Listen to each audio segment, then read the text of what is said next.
নায়িকাদের সাথে কোনো স্মৃতি আছে কিনা যদি বলতেন।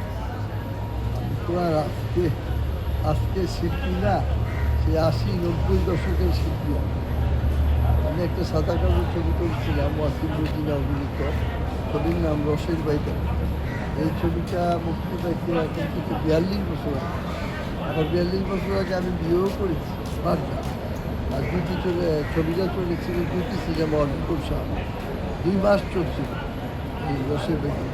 তখন মা বোনরা হুমড়ি খেয়ে গিয়ে টাকার টাকার দাম ছিল কম, বেশি জিনিসের দাম ছিল কম, সবাই গিয়ে ছবি তুলত। এমনও সেই সময় আর কোনোদিন আমরা পাই। এখন মা বোনরা কেউ ছবি দেখতে যায় না। আমাদের সময় প্রায় 16-17 কোটির মধ্যে, বর্তমানে 70টা আছে কিনা বাংলাদেশে সন্ধ্যা।